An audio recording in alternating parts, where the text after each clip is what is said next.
morning and welcome to the Flint Water Interagency Coordinating Committee. We're going to start doing some introductions, so if we start with introductions, Stacy, we're starting. We'll start with introductions right here, and we'll just work our way around the room. So.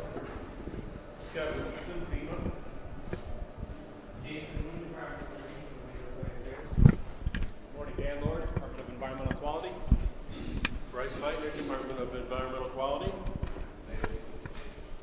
Stacy Clayton, Governor's Office. Chris Cole, Michigan Environmental Council. Eric Rothstein, Gallardi Rothstein Group. Lawrence Reynolds, Mott Children's Health Center, and we are 3 of the 5 members of the Flint Water Advisory Task Force, the authors of this report. All right. Good morning, Cheryl Thompson, Mission Flint. Mike Zimmer, Department of Licensing and Regulatory Affairs. Jamie Curtis, Jefferson County Board of Commissioners Chair. Good morning, Colonel Scott Hippica, DMVA. Harvey Hollins, Governor's Office. Chris Kolensky, State Police. Rich Baird, Team Leader, Mission Flint. Vicki Van Buren, Flint City Council. Mike McDaniel, Fast Start, City of Flint. Keith Cray, Michigan DEQ. Bill Moritz, Department of Natural Resources. Jim Kosky, Tennessee County. Derek Britton, Mission Flint. Tim Becker, Michigan Department of Health and Human Services. Mona Hanatisha, Hurley Children's Hospital, Michigan State University. Mark Belichick, Genesee County Health Department. Brian Whiston, Superintendent, Department of Education. Tiffany Brown, Mission Flint. Chris Harkins, State Budget Office. Bill Hardiman, Department of Health and Human Services. Jared Wolohodsky, Michigan Department of Health and Human Services. San Juana, Juan Olivares, President of the Genesee County Hispanic Latino Collaborative. Kevin McFadden, CDC. Todd Harm, DMVA. Dale Jackson, DMVA.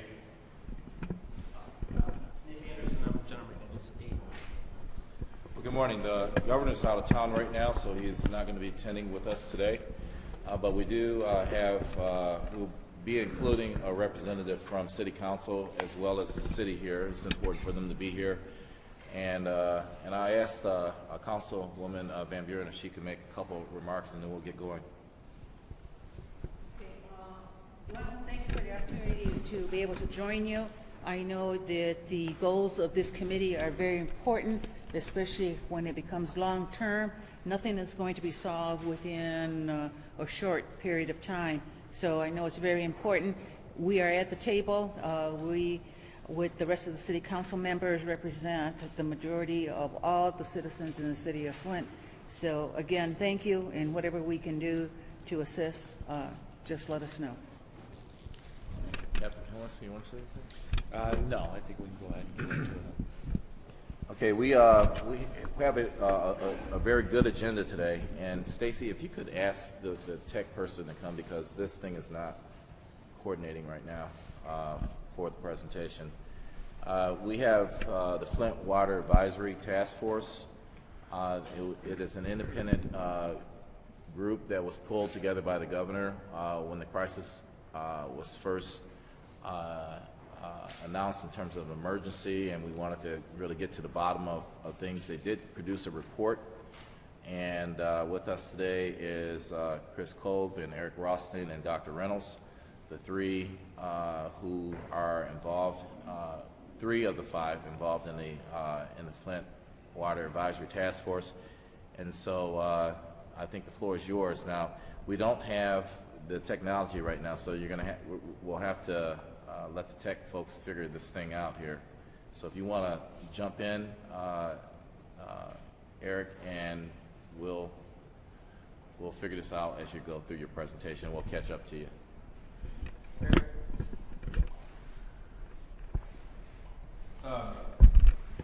Thank you very much for having us. We appreciate the opportunity to present our report. I think perhaps one of the first things we wanted to do is provide a bit of a sense of context. As Harvey mentioned, we were brought together as a group early on in the governor's work on this crisis, and he provided us 2 really important aspects of commitment. I think we've got our technology working. or maybe not. You want me to go up there? Do we have the thing to advance? I'll advance. Okay, all right. So this is on the next slide. So we got a commitment from the governor that we would have unfettered access to state agencies and complete independence in the work that we had done. The governor was certainly true to that commitment. We had unfettered access. We talked to an awful lot of people. And we, I think as the report evidences, we had complete independence. We also want to make very clear some significant limitations and caveats with respect to our work. We relied on voluntary interviews and on document reviews available in the public record. We are hopeful that the interviews, the people responded forthrightly and fully and honestly. But we believe it's important to note that we did not have subpoena power, we did not have judicial or investigative powers, and we also note and believe there is a very significant role with respect to the other investigations that are ongoing, some of which have those subpoena or judicial and investigative powers. We believe those will be important to gaining a fuller understanding of what transpired. Lastly, I think it's very important to note we are a somewhat diverse collection of 5 guys, and we have a consensus report. You'll see in our transmittal memo that this is a report that all of us signed, all of us felt comfortable signing, and amazingly, there really was not very much difficulty in coming to consensus in our reporting. So this is something I think we all feel pretty comfortable with. Next slide. So here's who we are. Again, we were appointed in October. The 5 guys are Matt Davis, a professor of pediatrics and internal medicine at University of Michigan Health Systems. Chris Kolb was one of our co-chairs, president of Michigan Environmental Council. Lawrence Reynolds, a Flintstone and member and a pediatrician and president at the Mott's Children's Center. Myself, I do water and wastewater utility management consulting work around the country. And Ken Sikkema, senior policy fellow at Public Sector Consultants. Our charge was pretty simple. We were asked by the governor to conduct an independent review of the contamination of the Flint water supply, what happened, why it occurred, and what is needed to prevent a reoccurrence in Flint or anywhere else in the state. As I said, we have conducted numbers of discussions and interviews, over 60 people that we had talked to, and reviewed thousands of pages of documents that were available in the public record. Next slide. Our task force has done a few different things. We have provided 3 letters to the governor. Early on in the process, we provided a letter that called for improved coordination of the response measures that were taking place. Our second letter at the end of December was placed primary accountability and responsibility with MDEQ, and we did have a third letter issued on January 21st calling for the engagement of trusted subject matter experts outside of state government, in particular to help with coordination of the pending declaration that the water will be safe to drink. We have a final report that was issued, I guess, a couple of weeks ago. That report has 36 findings and 44 recommendations. We feel as though the report serves 3 primary purposes. We want to clarify the narrative on the roles of the parties involved and assign accountability clearly and unambiguously. We felt that it was important to highlight the causes for the government failures that precipitated the crisis and suggest measures to prevent such failures in the future. And thirdly, we felt it important to prescribe recommendations to care for the Flint community and to identify lessons of the Flint experience to better safeguard Michigan's residents. We've organized our report pretty much to talk about the roles of the parties that were involved, specifically with respect to state government, several of the departments, including the Michigan Governor's Office and the state-appointed emergency managers, the city, Genesee County Health Department, and US EPA. We also felt it important to go forward and present issues that were presented by the Flint water crisis, talk about the reality of environmental injustice, the perspectives of the residents of Flint, the importance of making sure that the Flint recovery is sustained and provides for sustainable funding over time, and to talk about statewide recommendations. You will see that we have appendices in the report that provide our letters, our listings of interviewees, questions that we have of the consulting engineer for the Flint water plant, and a rather extensive timeline with over 500 entries. We also felt that it was important to start our report with a summary statement. There is so much narrative, there's so much documents that are out. We wanted to provide a simple statement early on in our report that summarized our findings and our experience.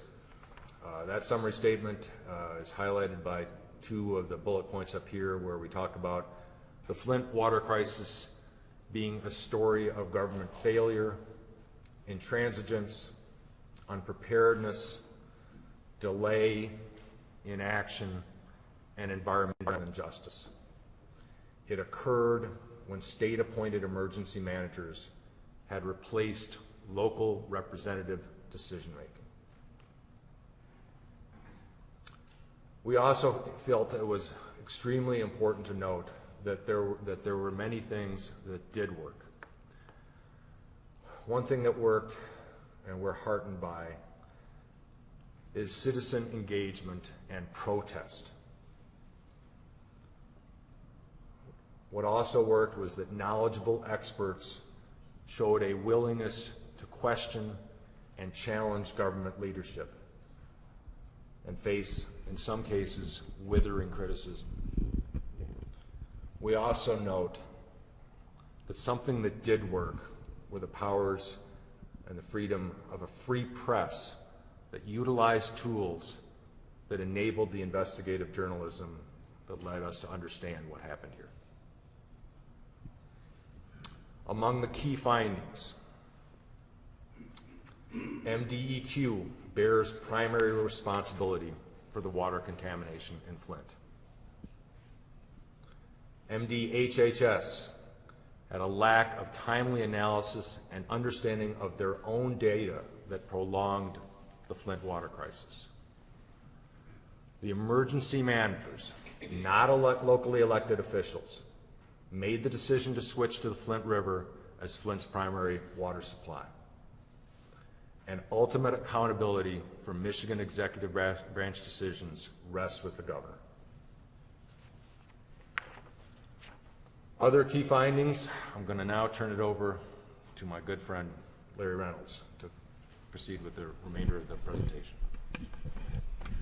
You will see the first bullet is the unpreparedness of the Flint Public Works personnel who were suddenly responsible for the full-time operation of the Flint water treatment plant and for the first time the distribution system with Flint water flowing through it on a regular basis. Communication and coordination and cooperation between the Genesee County Health Department, the City of Flint, and the State Health Department were inadequate to protect Flint residents from public health threats resulting from inadequately treated Flint River water. The EPA failed to properly exercise its authority prior to January 2016, and that conduct casts doubt on its willingness to aggressively pursue enforcement in the absence of widespread public outrage. And it is a clear example of environmental injustice. And if you look at the decision-making process, you will see that when citizens spoke up, it was not in a neutral environment. Their opinions were not respected. They were disregarded and denigrated. You will see that there was a problem in understanding people who come to you with a complaint and they don't speak in technical language, but the response is that we met standards. Now, we hide behind the flag of procedural equity, which means everybody plays by the same rules. And I saw a picture yesterday of two folks trying to look at a ball game over a fence. Under procedural equity, everybody gets the same height box. But if someone is 6'2" and someone else is 5'9" and the fence is 5'10", you can't see over that fence. But you can say, we provided things with procedural equity. That is insufficient, because you have to look at the disparate impact of your decisions and your actions upon members of the community. And here we have just a disaster, where if you live on one side of the street, outside of the Flint city limits, you have essentially no problem. If you live within the city of Flint limits on the other side of the street, you have been exposed and you have been ignored repeatedly. And there was no outlet for expression of this dissent. The local government had no power or no authority. And with a clear and credible neurotoxin floating in our waters, being consumed by our citizens, this was a chance that no one should have taken, and at the first red flag, there should have been a response. So we have key recommendations for state government, and at this point, I'd like to ask, has anybody had a chance to read the complete report yet? Has anybody had a chance just to read the executive recommendation, if not the complete report? Has anybody had a chance to look at those portions that pertain directly to their departments or their agencies? All right. So this should not be news to you, and I'll just hit the highlights. Our challenge as the FWICC, as I understand it, is as the Flint Water Advisory Task Force, their work has ended. FWICC is supposed to pick it up and implement those recommendations. And what has been disappointing to this moment, if you look at the latest EPA letter issued 3/29 to the city of Flint and to the DEQ, progress has not been made. There is not a coordinated plan according to that letter. If you look at the number of children who have been identified with elevated blood lead levels and had appropriate follow-up for case management, we are behind schedule on that. And lastly, if you look at what we, the citizens of Flint, are drinking now, it is still filtered water and bottled water. The question will be, when will the water be safe so we can have a water supply just like the citizens of Flint, Michigan? And lastly, the issue of emergency managers. We all learned in civics class of one man, one vote. I don't think the emergency manager law was envisioned when we came up with that speaking point for civics class. One person determined the situation for an entire city without any accountability or without checks and balances. And that cannot continue. Unfortunately, I've looked at the activities of DEQ, and I'll say across my life course and DEQ's operations, our paths have crossed frequently. In the neighborhood in which I lived in Southfield, Michigan, DEQ has now approved drilling for oil in areas where black middle-class homeowners who are using groundwater are exposed to chemicals from drilling and air pollution from oil drilling. And once again, despite the entire city of Southfield voting against it and the mayor of Southfield acting against it, that approval to drill was given. This goes right back to the question of a lack of economic, environmental justice and decisions that are driven by economic development considerations. As I said earlier, the city of Flint still has work to do to assure that the plant is up to date and has the equipment to properly treat water and has the staff, experienced staff, to properly monitor water. What will happen in the near future is we will try to switch to another water source, the KWA. And if we don't have those state-of-the-art equipment and trained staff to handle it with appropriate supervision and oversight from DEQ and EPA, and I say appropriate oversight, we cannot make progress. You've heard about the EPA. Yes, we do need a more vigorous enforcement. For Flint Recovery, there's Flint Recovery for its citizens. There's Flint Recovery for the economic damage that has been done.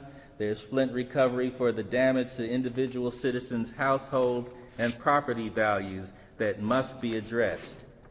This was not a situation of our creating.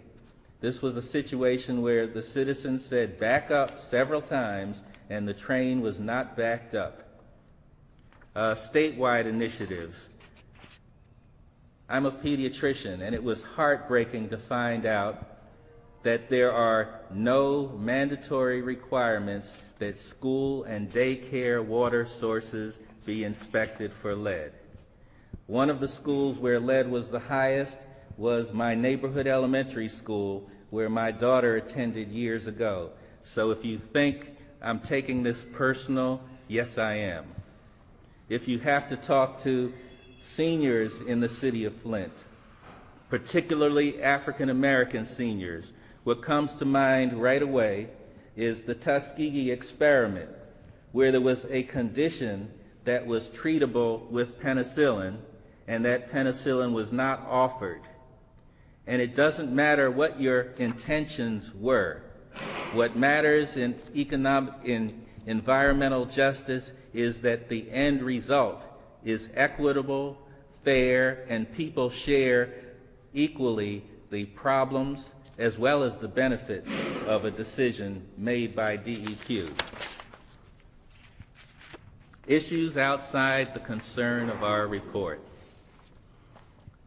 We did not investigate how KWA was approved and how contracting was developed. I might add one of our problems with one of our interviewees is the 2 days before our report, LAN finally issued a 2-page document in answering our 2 pages of questions. So we don't know what the contracting was and what was required and why they didn't address the issue of corrosion control. What we do know is there was a water treatment plant that did not have corrosion control equipment, did not have adequate staff, and most of the staff that they did have was recently added, but yet they got approval by DEQ. Protocols for compliance enforcement with agencies delegated primacy. That's clear and speaks for itself. The adequacy of budgets for public health. It's disastrous that public health departments have programs that are funded, but functions that are not adequately funded and adequately staffed in order to address these issues, including the ability to not just collect information and be the repository for it, but to respond in reasonable real time to problems that are identified, including not having the ability to put the brakes on when DEQ makes a decision that threatens public health. Thank you.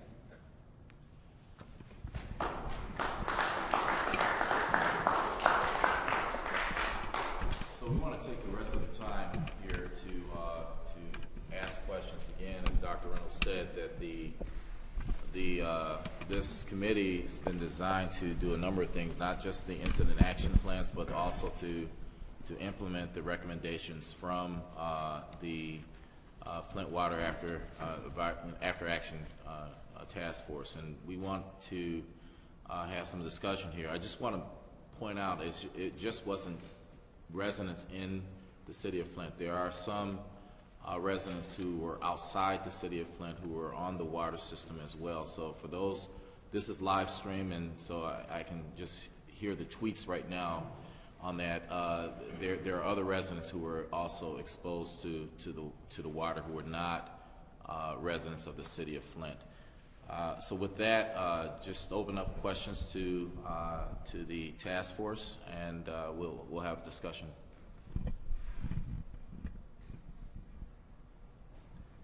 Now, you went over some specific, or it kind of gave us like maybe a 10,000-foot view on the recommendations. If this committee, what would be your priority in terms of your recommendations in your report that you would like to see emanate first out of this committee? Any of the three members of the task force?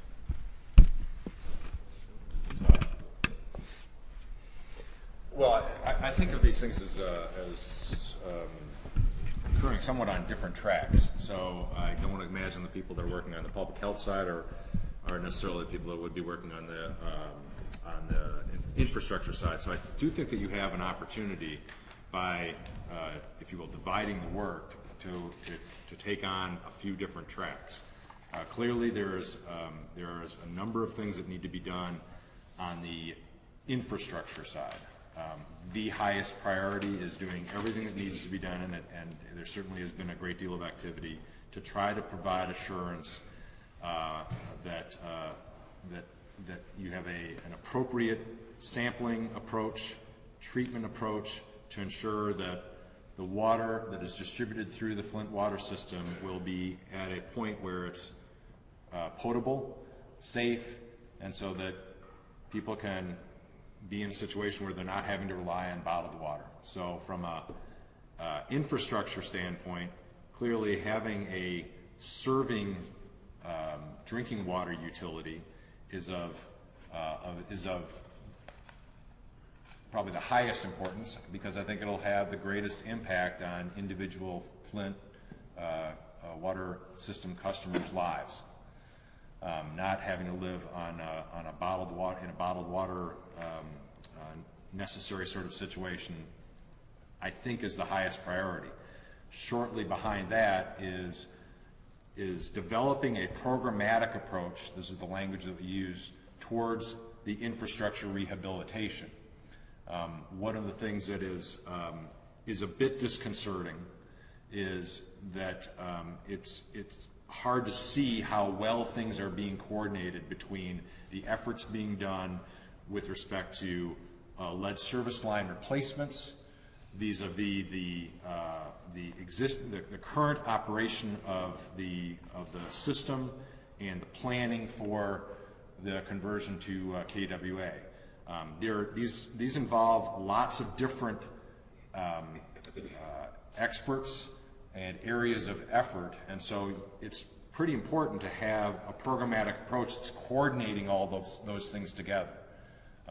And so making sure that's in place for the infrastructure side, obviously with the critical priority being doing everything we can to restore potable water service to the community, seems to be of greatest importance. On the public health side, I think Dr. Reynolds is certainly more qualified than I am to speak to this, but we have, for all intents and purposes, I think we wanted to make clear our recommendations, for all intents and purposes, are an endorsement of the programmatic approach to public health that has been authored by Dr. Mona and some of her colleagues. And might I add, as far as the public health goes, I'm not confident that there is adequate communication established right now between county, state, and federal health agencies.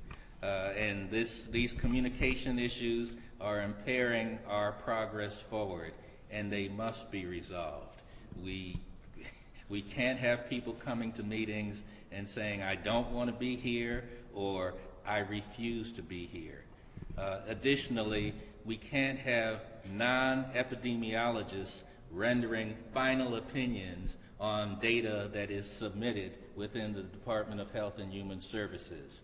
That cannot be. And so it goes back to the issues that we uncovered in our investigations. When there is an alternative hypothesis that is from credible sources and also from citizens, those things must be considered and investigated. You've noticed we focused on lead, but we have the issue of lead, we have the issue of Legionella contamination in the water, and we have the issue of rashes that may be related to our 40% leakage rate, and whatever leaks out, something else leaks in, the deterioration of our infrastructure, and what happens in the homes. We have no idea how this corrosive water has interacted with our hot water heaters, but for months, when citizens complained of rashes to the point of exposing those rashes in public meetings, they were ignored. And we cannot continue in this fashion anymore. And we must be able to respond to data. You can't show us areas that are outside of the city. You can't say that you can't identify a 0 to 6 age group, which may be the most vulnerable, and say we're done with it. Had we not had outside experts to look into this, Dr. Mona's team and her team at Hurley, Dr. Edwards, had we not had people who could provide data and then interpretation by people like Dr. Laura Sullivan, we would have been lost. Now the question is, why could not HHS have done this just as easily? Why, when Flint citizens and concerned experts showed up at meetings, TAC meetings, Technical Advisory Committee, why were they ignored, shut down, and why were the meetings stopped? We have to insist that we must have local government, we must have a democratic process, and the emergency manager law does not allow for dealing with emergencies. And lastly, the whole process of declaring emergencies. The word Byzantine comes to mind. You know, we have a mayor who finally had the courage to ask for an emergency declaration from the county, when both the federal and state levels, there were people who were discouraging her from doing so. I thank the county for working with our mayor. I thank the governor for working with our mayor, finally. But it's so perplexing that the governor, on his own, could not declare a state of emergency. It's so perplexing that HHS, on its own, would not look at the Legionella data and say, we have a problem, and contact CDC and cooperate with them. And as a Flint citizen, as a pediatrician, and as a business owner, or operating an organization in Flint, the Mott Children's Health Center, how can we do our jobs, live our lives, and provide services for our citizens in the face of such dysfunction? I'm sorry, I never have two-sentence answers.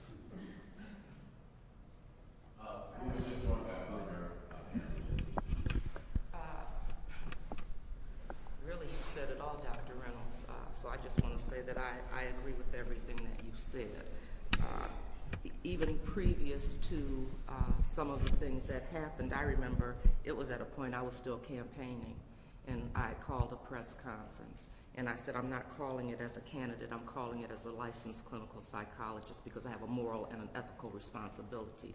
I sent letters to all elected officials, and I heard nothing. But the other thing is, when you were talking about the communication, I want to make sure, because you talked about it needing to be coordinated between federal, state, and county, and city as well, because we need to get that information, and we haven't been getting good information as well. So there does need to be a coordinated effort. So I wanted to throw city in there as well. So that was it. Okay. Sir. One, when you talked about the people who you interviewed and it was all voluntarily, how many people wouldn't come in after you asked? And where were they from? We only had one who did not come in. That's the former city attorney from Flint, who believed there was a legal conflict of interest. And then the engineering firms, would not meet in person, but agreed to answer our questions. And as Dr. Reynolds said, those questions came in after we had already published the report and sent it to the governor. But they did provide answers to those questions. Unfortunately, we were unable to, ask follow-up questions with that as well.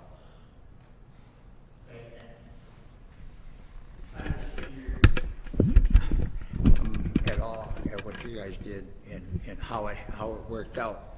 I'm surprised, but I'm really feel good that you did this, and it's certainly you didn't pull any punches. I can see that. My question is, who now takes it when they're done and is responsible to see that this stuff happens? This committee. This committee. Yes. It's our job to make sure that your recommendations are done. Okay. That's this committee by the executive order, and the members who are appointed to this committee. It's very clear in that executive order that we are to really take the task force report and implement it. And there are a number of items that have been addressed that a number of folks around this table have worked on and are working on currently. What we need to do is really clearly lay out a progress sheet against the task force recommendations, so that we see in the community and the public sees the progress against their recommendations. This committee also will probably go beyond the recommendations in the task force, and we'll parlay that into the Team Mission Flint efforts as well. So, yes, Dr. Eric. There's just a couple of points that I feel like it's important to make. With respect to the findings, and in particular with respect to the recommendations, there are 44. We've only gone through very high levels of them, and so there are a number that we encourage you to read and read carefully. And with respect to the implementation of those recommendations, I think it's important that we're very clear that some of these recommendations contemplate a long-term action. So that if you say we're implementing a recommendation, that's sort of one thing. You started to implement a recommendation, but when, for example, we're talking about a sustained public health program for the Flint community, we're not talking about you starting a sustained public health program for the Flint community. We're talking about a truly sustained, over multiple years, public health program. So I want to make sure that that in talking about how you're monitoring your progress towards recommendations, this is not a situation in which you can do a bunch of things, check a bunch of boxes, and say you got it done. It's not going to work that way. And so the monitoring for progress on recommendations, understand that's a multi-year and multi-pronged set of activities. The second thing I wanted to make very clear, and again, we didn't quite realize that our press conference of a couple weeks ago was not going to be open to the public. There's something I've been wanting to say for quite some time to the people that we talked to, the 60 or so folks and others who communicated to us. We just wanted, certainly I wanted to offer my sincere thanks to the people that we talked to, because we recognize very much we were coming into a situation in which we were appointed by the governor. And I think many of the people that we talked to had every right to have a certain reticence about talking to us. And yet the people of Flint that we spoke to were extraordinary forthright, extraordinary trusting of us, and gave us a great deal of good information that is at the heart of our report. And I just wanted to offer and I think our sincere thanks for trusting us. We hope that we have honored that trust, and I hope our report reflects that. And that's one of the reasons why I feel like it's important to talk about the sustaining aspect of our recommendations. They're decades long. This isn't just a couple of years. Long term means different things to folks. But this is going to be a decades, plural, long, effort and commitment that's got to be made by the state of Michigan. And it is on all those aspects, from making sure that there's safe, clean drinking water, not just in the short term, but in the long term in the community, that those wraparound services, that people have access to them, is done on a multi-decades basis, and that we bring the right resources, expertise to the situation to find a long-term solution. And the next step after that is that this is, probably the epic center, but it's not unique in many ways. And we need to take the lessons learned here about the solutions and implement them long-term in the state of Michigan, because this could have happened in other locations. Not all, but in other locations.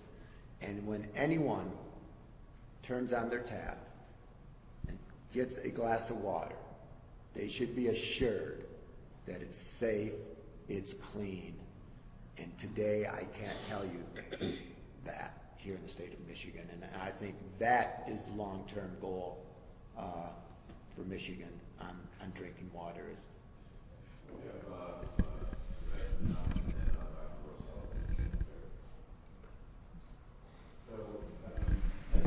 By commending the committee for compiling this report.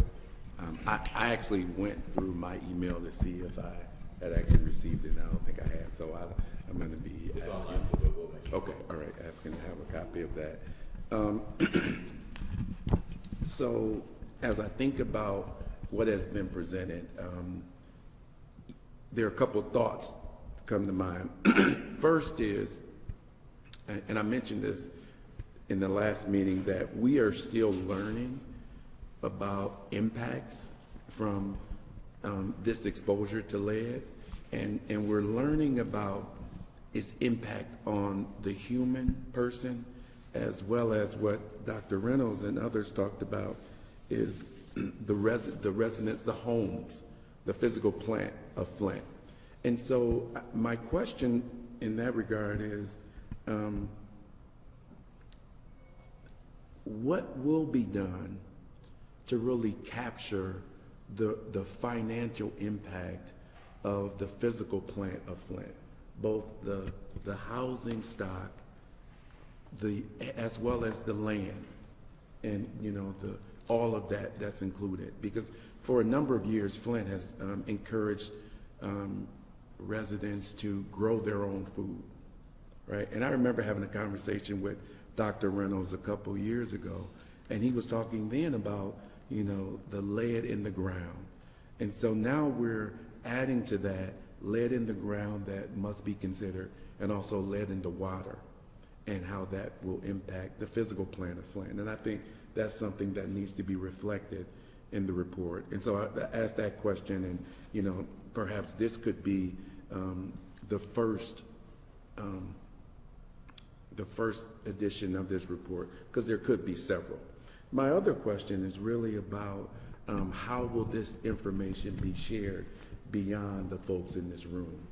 So I know we have one representative from the Flint City Council, but I think there should be some consideration to this report being shared with the entire FWICC City Council, but also we have a number of other institutions that are that should have this information. One being the Genesee Intermediate School District. We have, and there's 21 school districts that are touched by this, and so there's a lot that should be considered in how this information is disseminated and where other reports will be made. And so I don't want to add more work to that of the group that compiled this report, but I think there should be some consideration given to how this information will be disseminated beyond this, because I think it's extremely important. The other thing, and I would ask this body to consider, the Flint resident, their interaction with other agencies in state government, namely corrections. How will we handle people that have been a part of this injustice and have experienced this lead problem, and how it might impact their entering the criminal justice system, not only mental health, but also education and all of the things that are necessary to make sure that they receive the proper education based on what they've experienced there, and then certainly health and human services and that. So I would ask the committee to think about what needs to happen there. And finally, we are at City Hall right now in the process of developing the budget, and the impact this has had on City Hall's budget is I can't find the word to describe it. So as we think about that impact, how do we make City Hall whole so that we, going forward, can provide residents with the services that they desperately need in any municipality? One of the things that I've said to people is, a lot of people are talking, our mayor is a rock star. I know you all know that, right? And so we talk about, there are certain responsibilities that a mayor has when everything is good with the city. Then there are responsibilities you have when there are shrinking population and then shrinking revenue. We have all of that. And then on top of that, we're dealing with the water crisis, right? And so as we think about all of that, hopefully you're thinking about how to make City Hall whole so that, again, we can provide the residents with the support that they expect from city government. And so I think those are, we need to really get more information on those things, because those things are extremely important. And I think it would be, in a lot of ways, kind of unfortunate if we don't look at those matters. Dr. Sullivan? Comments. So MSUE has 250 community gardens around where they've looked at testing soils and vegetables coming out of that. So I just sent out a map that maybe we can share with the people around the table, and maybe MSUE could come in and give a presentation, because that issue has been looked at relative to community gardens and entrepreneurships and farmers markets. So I think there is a specific answer to that question. I was at the meeting last night, which are all the community gardeners, and they have a whole protocol in place about testing soil, which they have been doing. But by and large, the science tells us that lead in water does not get into the food that you grow very much. So it's, by and large, should be okay. But there's already pre-existing lead in soil, and there are opportunities for testing. And they're aware.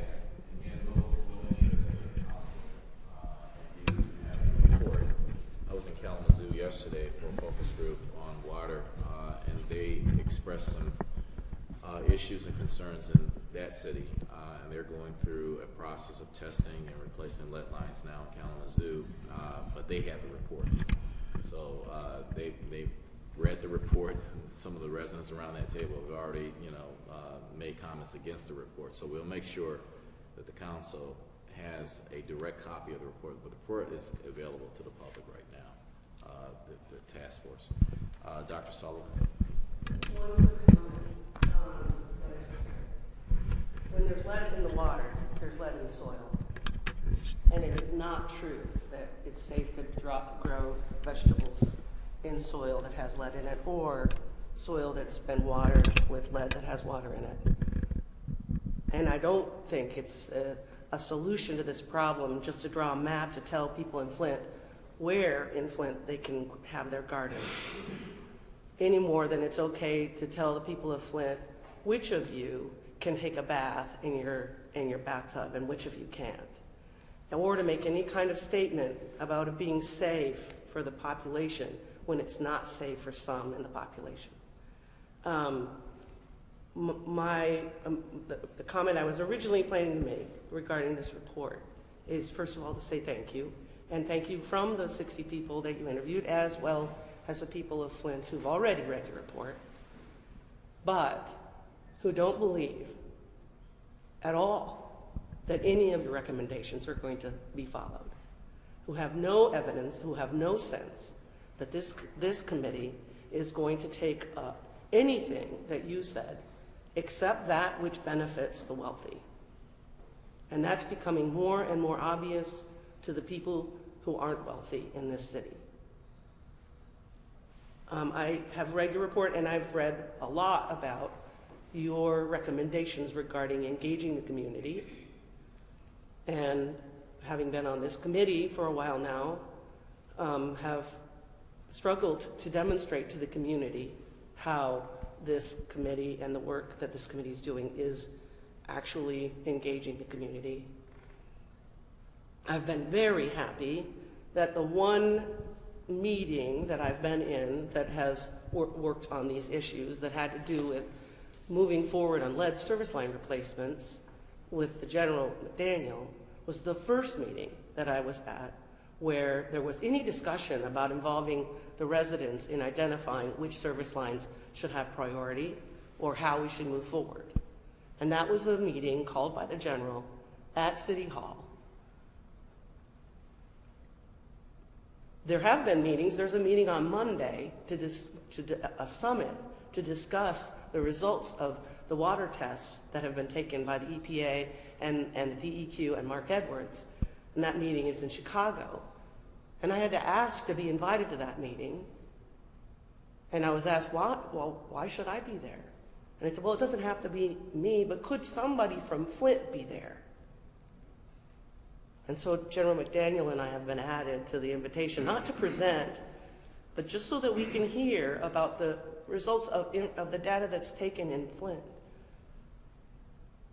You know, I could say maybe I'm a little biased because I actually do drink the water here, and I actually do bathe in the water here, and I actually am a citizen in Flint. And I don't see very many people in this room who do drink this water, bathe in this water. I see a lot of people passing judgment on those in this city who live below the poverty line, rather than sitting down at the table with them